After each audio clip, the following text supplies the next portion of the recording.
Zdi se mi, da je potrebno gledati na vnos beljakovin skozi to prizmo, da poskušamo na vsakih približno 4 do 5 ur, ali pa rečemo, mogoče še malo poenostavimo, želimo imeti vsaj 3 beljakovinska hranjenja skozi celoten dan, kjer pri vsakem izmed teh hranjenj zaužijemo beljakovine v neki primerni kvantiteti.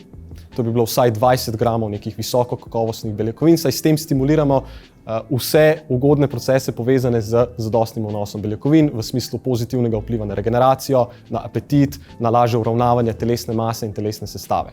Zdaj, konkretno beljakovine med vadbo niso esencialne, kajti če naša vadbena enota potem pade med nekimi temi beljakovinskimi hranjeni, potem smo na nek način pokriti.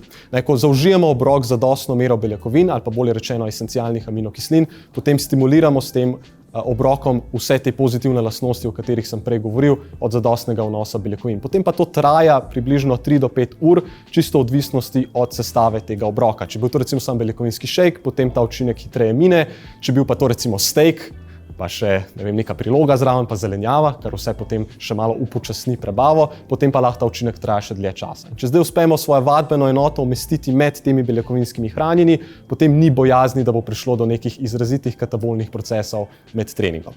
Torej, ni potrebe po dodajanju beljakovin v tem primeru.